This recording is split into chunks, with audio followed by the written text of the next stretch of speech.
दोस्तों, अनजाने में हम जीवन में कई ऐसी गलतियां कर बैठते हैं जिनका पछतावा हमें बाद में जाकर होता है। जब हमें अपनी भूल का सही एहसास होता है तब तक अक्सर बहुत देर हो चुकी होती है और नुकसान हो चुका होता है। ऐसे में सवाल उठता है कि आखिर वे कौन सी गलतियां हैं जिनके बारे में हमें पता ही नहीं चलता और वही हमें धीरे धीरे बर्बादी की ओर ले जाती है। आज की इस कहानी में हम यही समझने की कोशिश करेंगे कि इंसान की कौन कौन सी गलतियां उसके जीवन को नष्ट कर देती हैं। अगर हम समय रहते अपनी बर्बादी के कारणों को पहचान लें तो अपना जीवन सुख और शांति से भर सकते हैं।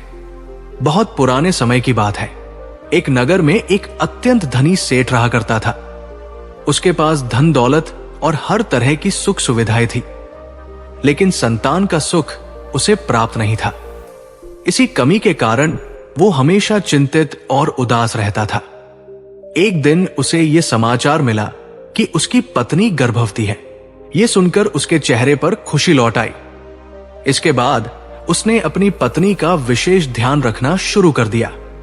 समय पूरा होने पर उसके घर एक पुत्र का जन्म हुआ। पुत्र के आगमन से सेठ की खुशी का ठिकाना न रहा। उसने पूरे नगर में मिठाइयां बांटी और हर्षोल्लास के साथ इस खुशी का उत्सव मनाया। देखते ही देखते उसका पुत्र बड़ा हो गया और सेठ ने अपने पुत्र को गुरुकुल भेजने का निर्णय किया ताकि वो पढ़ लिख कर एक विद्वान बन सके। अभी उसके पुत्र की उम्र ज्यादा नहीं हुई थी, लेकिन उसने छोटी ही उम्र में अपने पुत्र को गुरुकुल भेज दिया। गुरुकुल में वो बालक अच्छे से शिक्षा ग्रहण करता, अपने गुरु की सभी आज्ञाओं का पालन करता। ऐसे में वो बालक वहां का सबसे होनहार विद्यार्थी बन गया।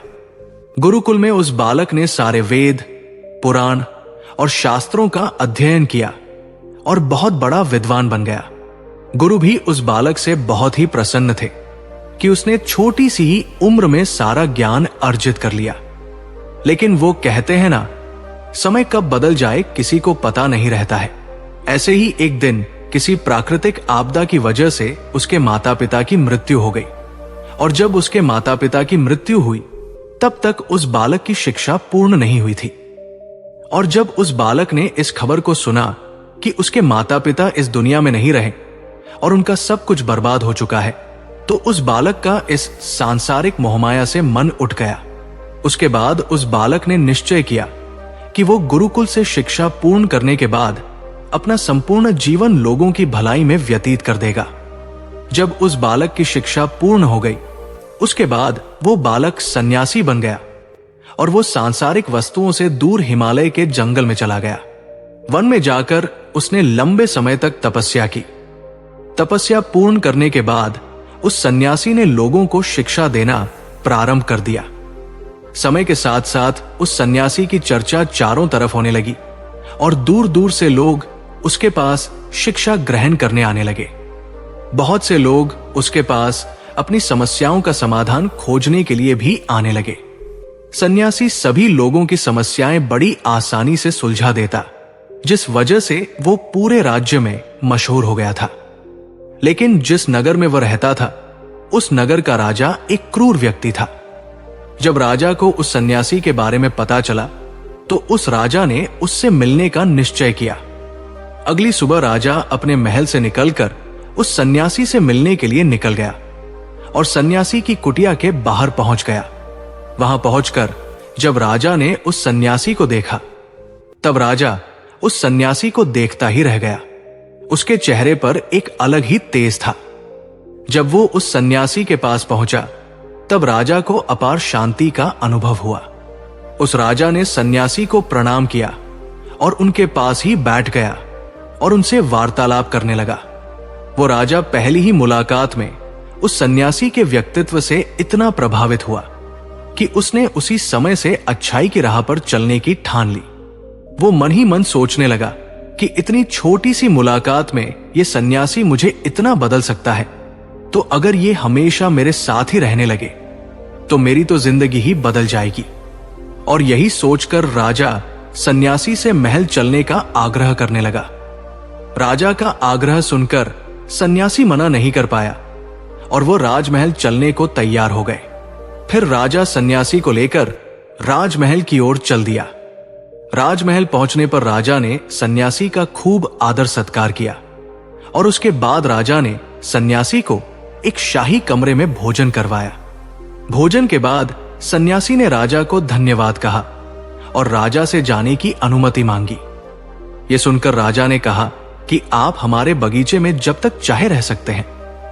आपको यहां पर किसी भी प्रकार की असुविधा नहीं होगी और आप यहां रहेंगे तो हमारी प्रजा को भी अच्छा लगेगा और हमें भी अच्छा लगेगा। यह सुनकर सन्यासी ने राजा का प्रस्ताव स्वीकार कर लिया। उसके बाद राजा ने सेवकों से कहा कि सन्यासी महाराज के लिए बगीचे में रहने का, खाने का, वस्त्र इत्यादि का प्रबंध किया जाए। राजा की आज्ञा के अनुसार सेवकों ने एक सुंदर कुटिया का निर्माण कर दिया। उसके बाद वो सन्यासी उसी कुटिया में रहने लगे। सन्यासी को उस कुटिया में रहते रहते कई साल बीत गए और इस दौरान राजा ने उनकी खूब सेवा की।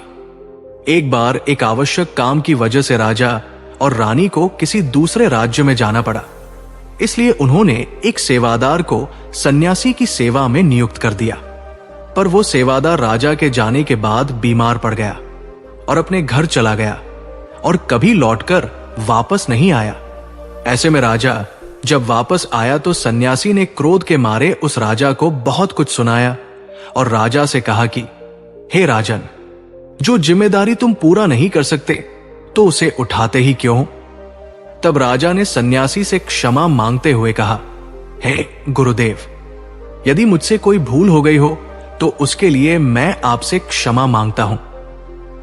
मुझे क्षमा कर दीजिए और आप अपना क्रोध शांत कीजिए और कृपा करके बताइए कि आपको क्या कष्ट हुआ है।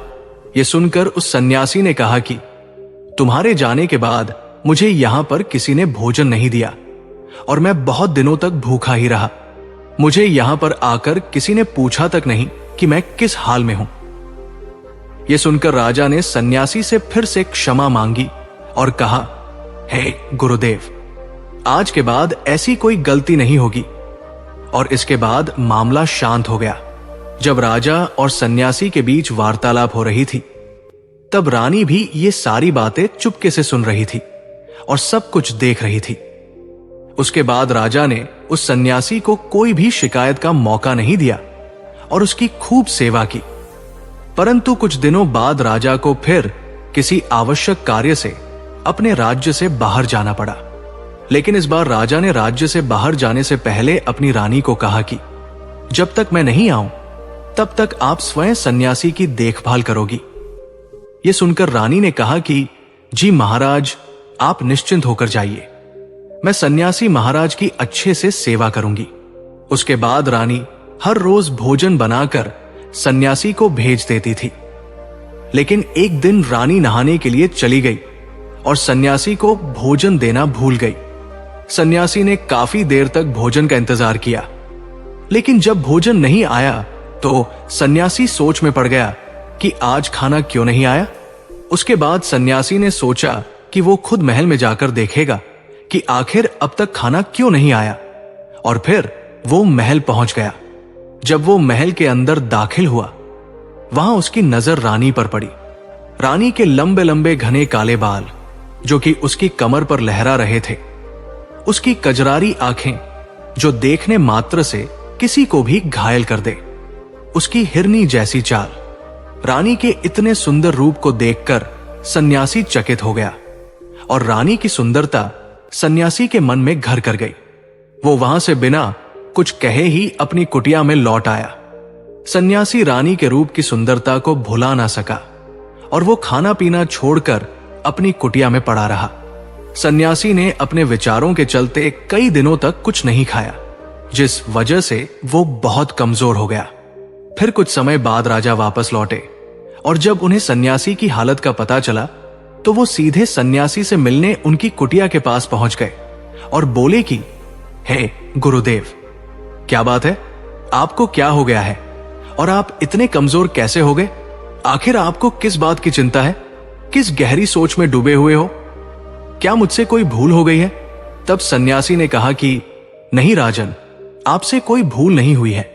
यह सुनकर राजा ने कहा, तो फिर आखिर क्या बात है? आप मुझे बताइए, मैं आपकी परेशानी जरूर हल करूंगा। यह सुनकर सन्यासी ने राजा से कहा कि हे राजन, मैं आपकी रानी की अद्भुत सुंदरता को देखकर उनके विचारों में खो गया हूं और अब मैं रानी के बिना जिंदा भी नहीं रह सकता। ये बातें सुनकर राजा हैरान रह गया और कुछ देर सोचने के बाद राजा ने उस सन्यासी से कहा, मैं आपको रानी दे दूंगा। ये बात सुनते ही सन्यासी बहुत प्रसन्न हो गया। फिर राजा सन्यासी को लेकर महल चले गए। जब राजा सन्यासी को लेकर महल पहुंचे, उस दिन रानी ने सबसे सुंदर वस्त्र पहने हुए थे। फिर राजा रानी के पास पहुंचे और रानी से कहा कि आपको इस सन्यासी की मदद करनी चाहिए। ये बहुत कमजोर पड़ गए हैं और मैं नहीं चाहता कि किसी ज्ञानी पुरुष की हत्या का कलंक मेरे सर पर लगे। उसके बाद राजा ने रानी से पूछा कि क्या आप इस कलंक को अपने सिर लेना चाहेंगी? राजा की यह बात सुनकर रानी ने राजा से पूछा कि आखिर इस सन्यासी के दुख का कारण क्या है? तब राजा ने रानी से कहा कि सन्यासी आपकी अद्भुत सुंदरता के दीवाने हो गए हैं। राजा की यह बात सुनकर रानी ने कहा, राजन, आप चिंता ना करें, अब आप सब कुछ मेरे ऊपर छोड़ दीजिए। मुझे पता है कि मुझे अब क्या करना है। उससे आपके ऊपर ना तो सन्यासी की हत्या का पाप लगेगा और ना ही उससे मेरी पवित्रता का नाश होगा। रानी की यह बात सुनकर राजा ने रानी को सन्यासी को सौंप दिया। उसके बाद सन्यासी रानी को लेकर कुटिया में पहुंचे। कुटिया के अंदर दाखिल होकर रानी ने सन्यासी से कहा कि हमें रहने के लिए घर चाहिए, हम इस झोपड़ी में नहीं रह सकते। यह सुनकर सन्यासी राजा के पास गया और राजा से जाकर बोला कि हे राजन, हमें रहने के लिए एक घर चाहिए। सन्यासी की बात सुनकर राजा ने उनके लिए घर का प्रबंध कर दिया। फिर सन्यासी रानी को लेकर घर पहुंचा। जब रानी सन्यासी के साथ उस घर पर पहुंची, तब रानी ने कहा कि यह घर तो बहुत गंदा है और इसकी हालत बहुत खराब है, मैं इस घर में नहीं रह सकती। यह सुनकर फिर से वो सन्यासी राजा के पास गया और राजा के पास जाकर बोला, हे राजन, आपने जो हमें घर दिया है उस घर की हालत बहुत खराब है। सन्यासी की बात सुनकर राजा ने घर की हालत ठीक करवा दी। उसके बाद फिर रानी घर के अंदर गई और नहा धोकर बिस्तर पर आ गई। फिर सन्यासी भी बिस्तर पर आ गया।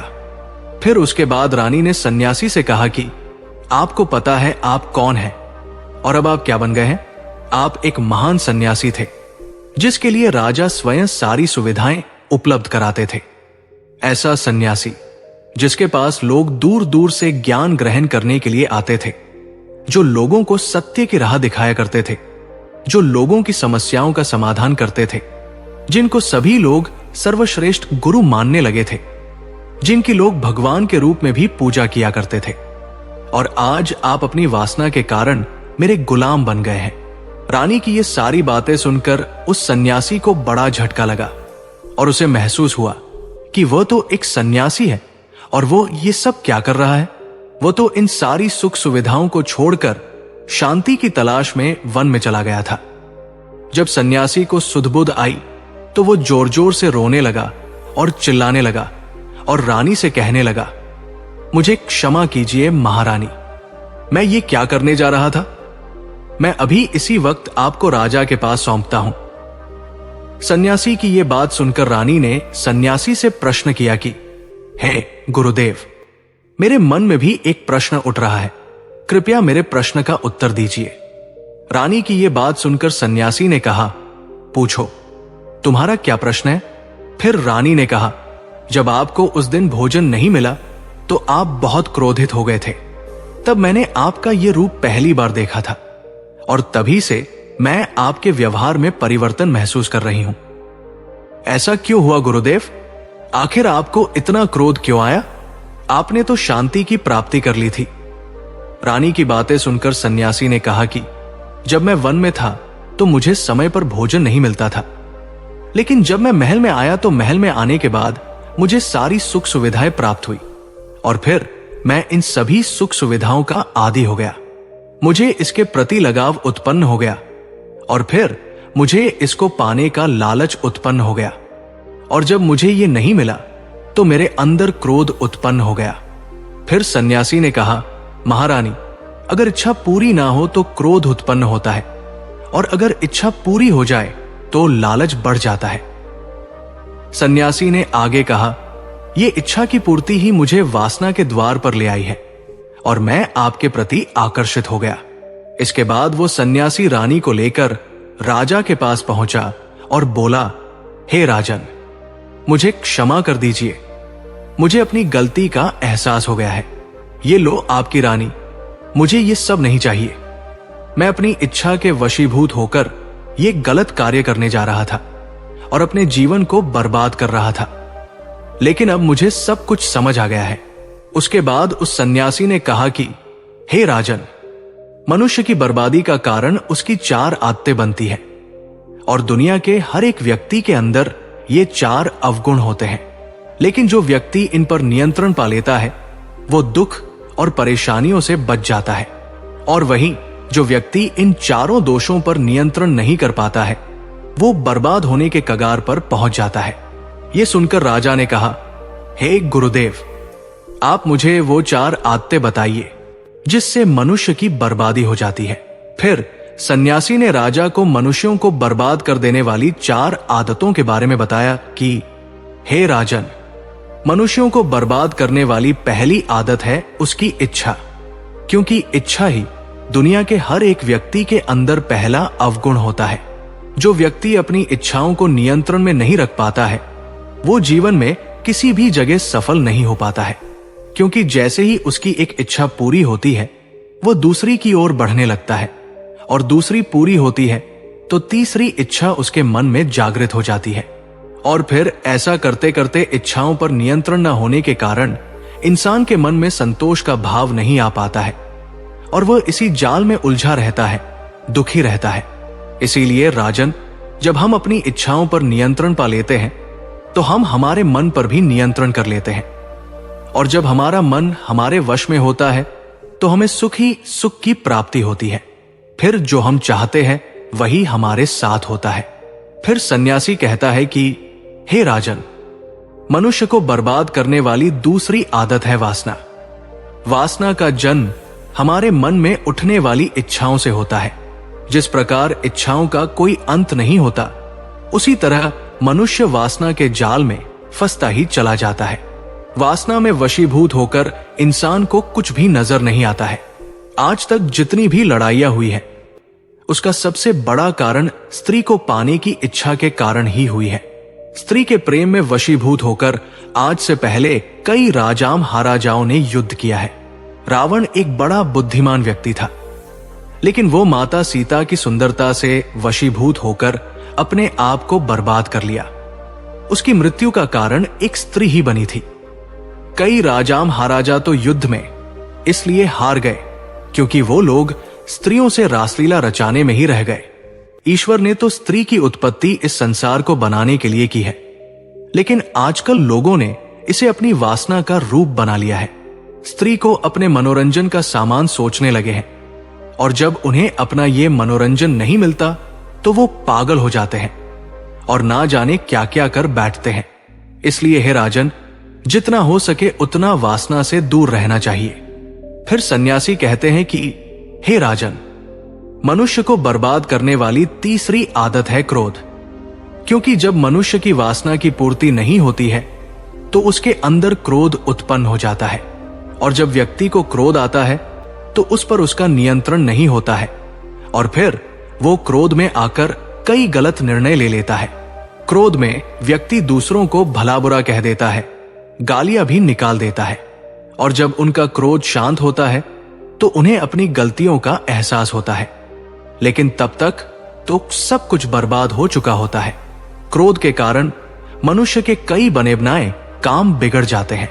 जब मनुष्य के अंदर क्रोध उत्पन्न होता है तो वो अंदर से बहुत कमजोर हो जाता है, और एक कमजोर मनुष्य जीवन में कुछ नहीं कर सकता है, उसे कभी भी सफलता नहीं मिलती है। फिर सन्यासी कहता है, हे राजन, मनुष्य को बर्बाद करने वाली चौथी आदत है लालच। हे राजन, लालच का फल सदैव ही बुरा होता है। लालच में पड़कर हम बहुत लोगों का बुरा कर देते हैं। हर मनुष्य के जीवन में ऐसे अवसर अवश्य आते हैं जब वो लालच कर बैठता है और अधिक पाने की लालसा में वो कुछ ऐसा कर जाता है जिससे जो उसके पास था वो भी वो खो देता है। क्योंकि जैसे ही व्यक्ति की एक इच्छा पूरी होती है, उसका लालच भी बढ़ जाता है और उसके मन में और कई सारी आकांक्षाएं जन्म लेने लगती है। जो व्यक्ति अपने जीवन में लालच करता है वो कामयाबी से भी धीरे धीरे दूर हो जाता है। अगर हम समय रहते ही अपने लालच को त्याग दें और उसके फेरे में ना पड़े तो हम एक सफल व्यक्ति अवश्य बन सकते हैं। फिर वो सन्यासी कहता है कि हे राजन, अगर मनुष्य इन 4 आदतों को छोड़ देता है तो उसे जीवन में सफल होने से कोई नहीं रोक सकता है। मैं तो एक सन्यासी होकर इन आदतों में पड़ गया और खुद को बर्बाद करने लगा। तो सोचिए एक साधारण मनुष्य के साथ क्या हो सकता है। इसलिए हे राजन, इन 4 आदतों से मनुष्य को हमेशा दूर रहना चाहिए। एक बार की बात है, एक लड़का अत्यंत जिज्ञासु था। जहां भी उसे कोई नई चीज सीखने को मिलती वो उसे सीखने के लिए तत्पर हो जाता। उसने एक तीर बनाने वाले से तीर बनाना सीखा, नाव बनाने वाले से नाव बनाना सीखा, मकान बनाने वाले से मकान बनाना सीखा, बांसुरी वाले से बांसुरी बनाना सीखा। इस प्रकार वो अनेक कलाओं में प्रवीण हो गया। लेकिन उसमें थोड़ा अहंकार आ गया। वो अपने परिजनों व मित्रों से कहता, इस पूरी दुनिया में मुझ जैसा प्रतिभा का धनी कोई नहीं होगा। एक शहर में गौतम बुद्ध का आगमन हुआ। उन्होंने जब उस लड़के की कला और अहंकार दोनों के विषय में सुना तो मन में सोचा कि इस लड़के को एक ऐसी कला सिखानी चाहिए जो अब तक की सीखी कलाओं से बड़ी हो। वे भिक्षा का पात्र लेकर उसके पास गए। लड़के ने पूछा, आप कौन हैं? बुद्ध बोले, मैं अपने शरीर को नियंत्रण में रखने वाला एक आदमी हूं। लड़के ने उन्हें अपनी बात स्पष्ट करने के लिए कहा।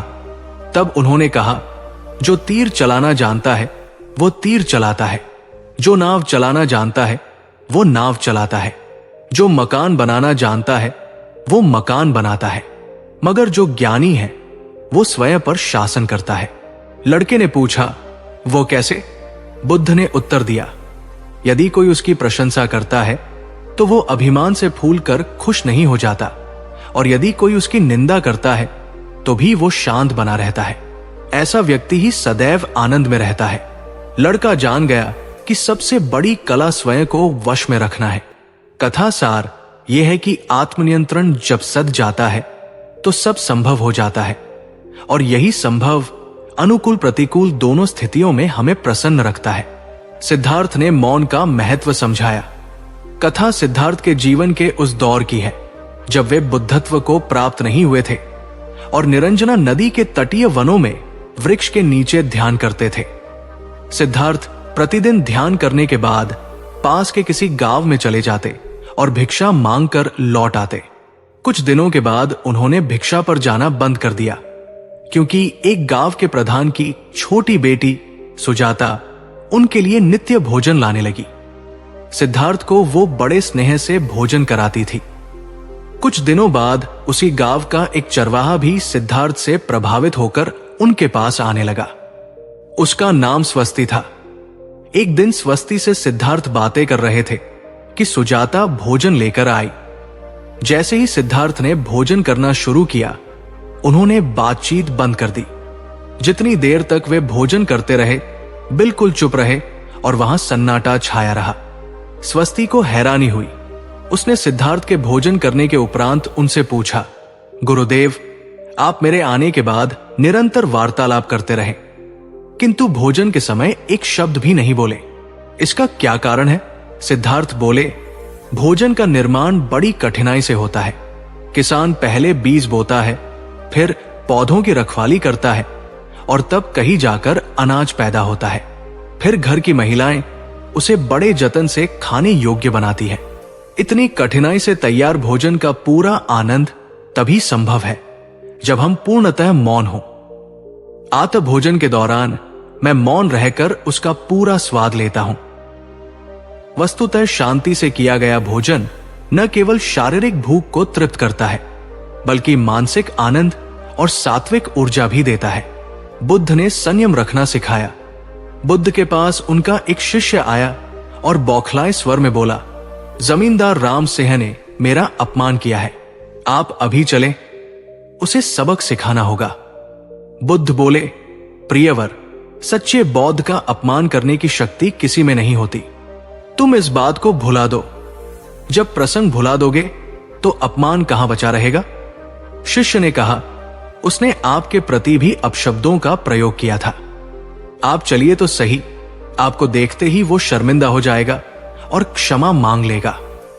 इससे मैं संतुष्ट हो जाऊंगा। बुद्ध कुछ विचार कर बोले, अच्छा, यदि ऐसी बात है तो मैं अवश्य ही राम जी के पास चलकर उसे समझाने का प्रयास करूंगा। शिष्य ने आतुर होकर कहा, चलिए, नहीं तो रात हो जाएगी।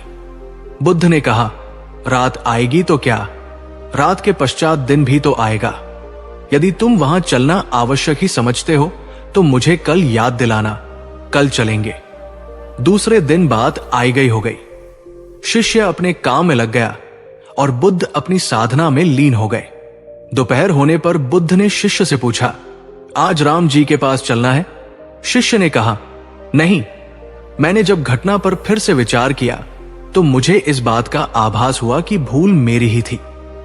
अब राम जी के पास चलने की कोई जरूरत नहीं है। बुद्ध ने मुस्कुराकर कहा, अगर हम तुरंत प्रतिक्रिया देने से बचें तो हमारे भीतर की कटुता समाप्त हो जाती है।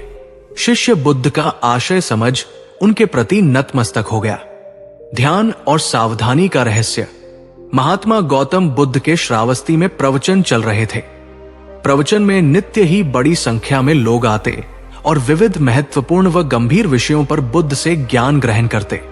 बुद्ध का शिष्य वर्ग भी काफी विशाल था, जो प्रवचन स्थल की व्यवस्था संभालता और बुद्ध की सेवा में सदैव तत्पर रहता। एक बार रात के समय महात्मा बुद्ध प्रवचन दे रहे थे। सदैव की भांति काफी लोग उनके प्रवचन सुन रहे थे। एक व्यक्ति जो बुद्ध के ठीक सामने बैठा था, बार बार नींद के झोंके ले रहा था। बुद्ध थोड़ी देर तक तो प्रवचन देते रहे, फिर उससे बोले, वत्स, सो रहे हो? उस व्यक्ति ने हड़बड़ा कर कहा, नहीं महात्मा। बुद्ध ने प्रवचन प्रारंभ किए। वो व्यक्ति फिर ऊँघने लगा। महात्मा ने फिर वही प्रश्न दोहराया और उसने फिर अचकचाकर नहीं महात्मा कहा। ऐसा लगभग 8-10 बार हो गया। कुछ देर बाद बुद्ध ने उससे पूछा, वत्स, जीवित हो? हर बार की तरह इस बार भी उसने कहा, नहीं महात्मा। यह सुनकर उपस्थित श्रोताओं में हंसी की लहर दौड़ गई और वो व्यक्ति पूर्णतः चैतन्य हो गया। तब बुद्ध गंभीर होकर बोले, वत्स, निद्रा में तुम्हारे मुख से सही उत्तर मिल ही गया। जो निद्रा में है वो मृतक समान ही है।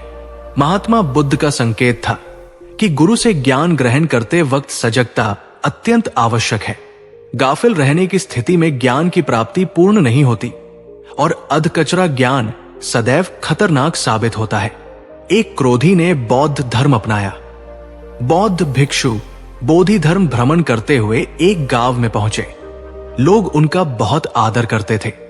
बोधि धर्म व उनके शिष्यों का ग्रामीणों ने हार्दिक सत्कार किया और फिर उनके पवित्र वचनों को सुनने के लिए उनके आसपास एकत्रित हो गए। बोधि धर्म लोगों को धर्म और आचरण विषयक अच्छी बातें सरल भाषा में समझाने लगे। तभी वहां एक व्यक्ति आया और बोधि धर्म को अपशब्द कहने लगा। उपस्थित जन समूह ने उसे रोकने का बहुत प्रयास किया, किंतु वो नहीं माना तथा अनवरत बोधि धर्म को बुरा भला कहता रहा। लोगों ने कहा कि महाराज, ये व्यक्ति कितना उद्दंड है, निरर्थक ही आपको अपशब्द कह रहा है।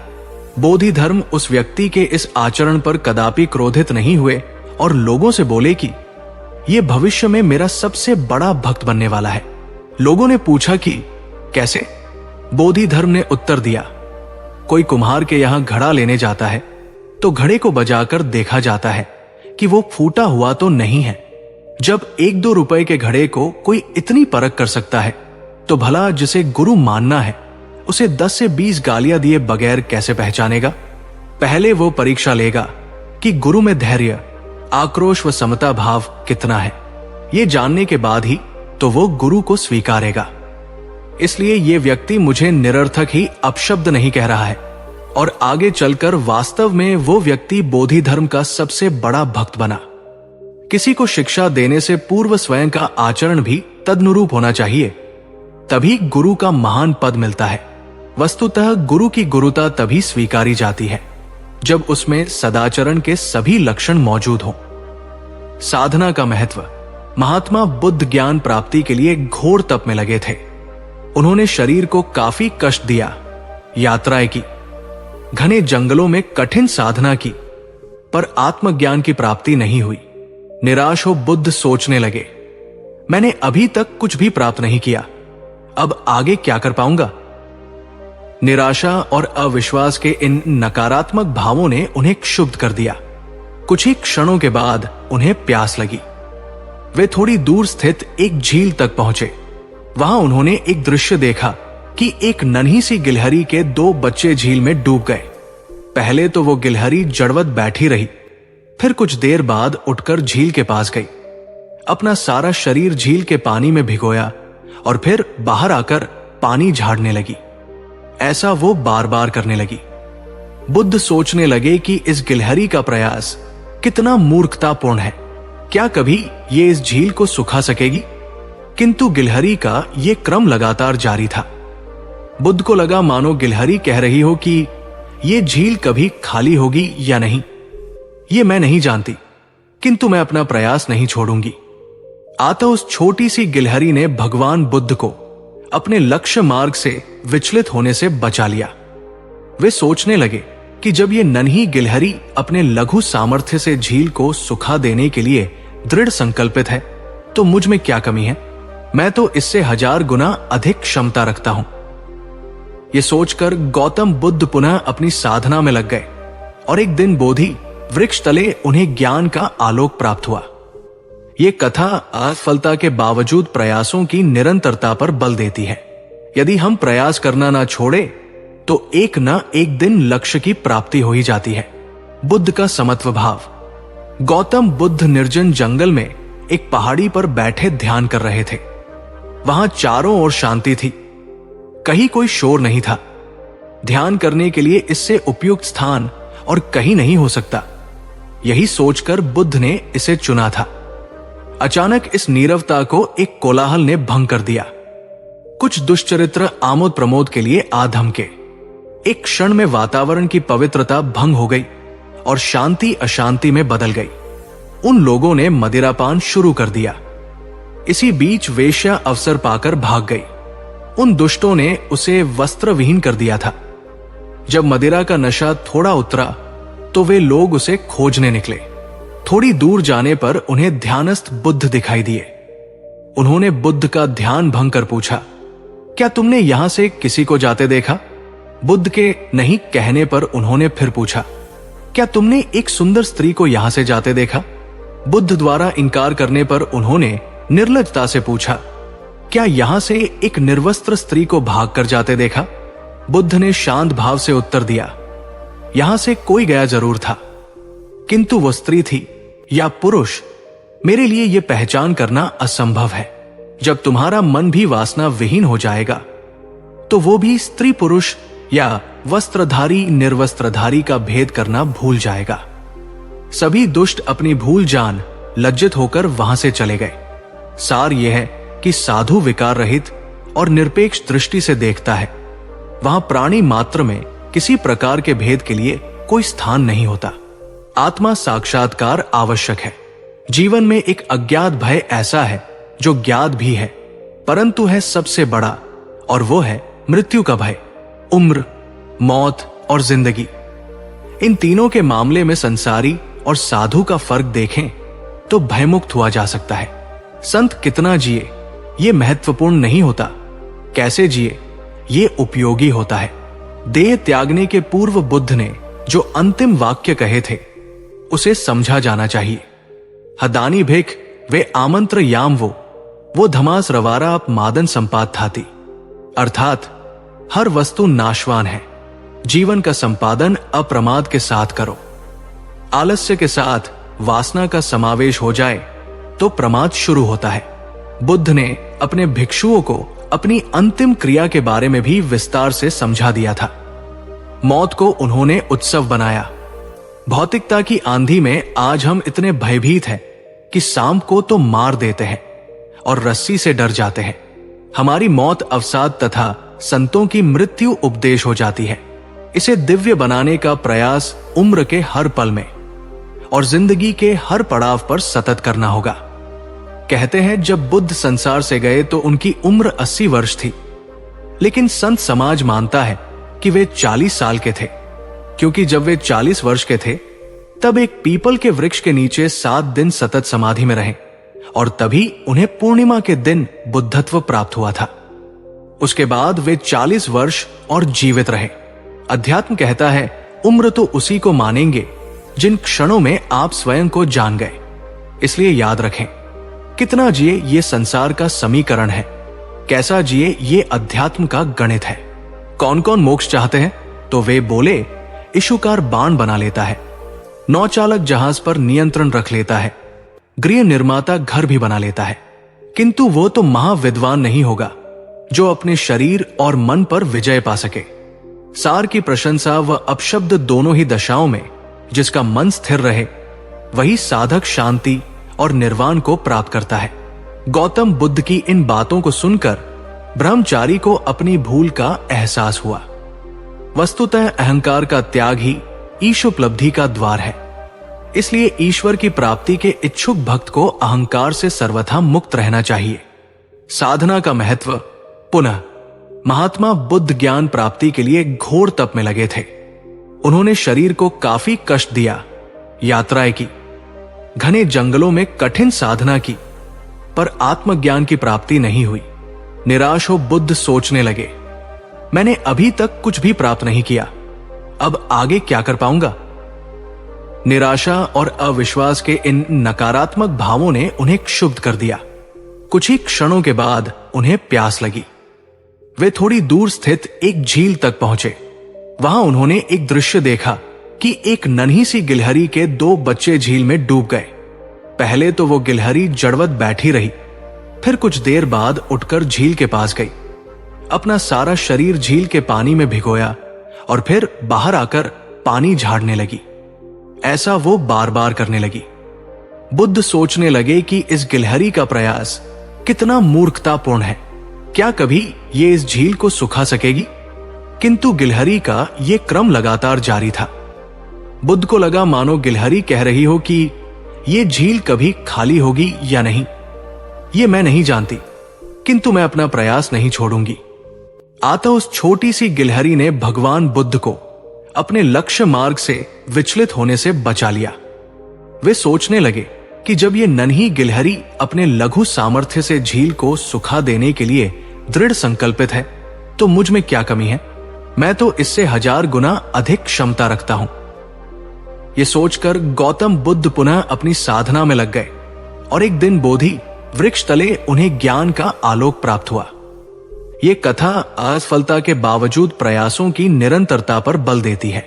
यदि हम प्रयास करना ना छोड़े तो एक न एक दिन लक्ष्य की प्राप्ति हो ही जाती है। बुद्ध और यक्ष। बुद्ध अपने साधना काल में एक निर्जन स्थान पर ध्यान मग्न बैठे थे। इसी स्थान पर एक यक्ष का वास था। यह बात बुद्ध को ज्ञात नहीं थी। वे तो वहां पहुंचे और शांत वातावरण देखकर ध्यान मग्न हो गए। उस समय यक्ष वहां पर नहीं था। रात होने पर जब वो आया तो उस स्थान पर एक अनजान व्यक्ति को देखकर आग बबूला हो गया। बड़े जोर से वो दहाड़ा, किंतु बुद्ध का ध्यान भंग नहीं हुआ।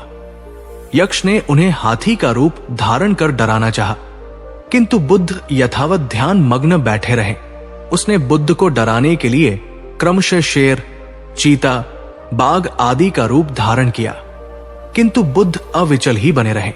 अंत में उसने भयंकर विषधर का रूप धारण कर उनके पैर के अंगूठे को डस लिया, किंतु बुद्ध पर उसके विष का भी कोई असर नहीं हुआ। वे अब भी अप्रभावित रहे। विषधर उनके शरीर पर चढ़ गया और उनके गले से लिपटकर उन्हें जोरों से काट लिया। लेकिन इतने प्रयासों के बावजूद भी बुद्ध की साधना को भंग नहीं कर पाया। थकहार कर नीचे उतर आया और उनसे कुछ कदमों की दूरी पर लेटकर अपनी थकान उतारने लगा। ध्यान पूर्ण होने पर बुद्ध ने उसकी तरफ देखा और उसे बहुत स्नेह से दुलारा। उनका निश्चल प्रेम देखकर सर्प का विष अमृत बन गया और यक्ष ने श्रद्धा पूर्वक बुद्ध को नमन किया। कहानी का सार यह है, उम्मीद है कि बुद्ध की शिक्षाओं पर आधारित इस कहानी ने आपके अंदर एक नई ऊर्जा का संचार किया होगा।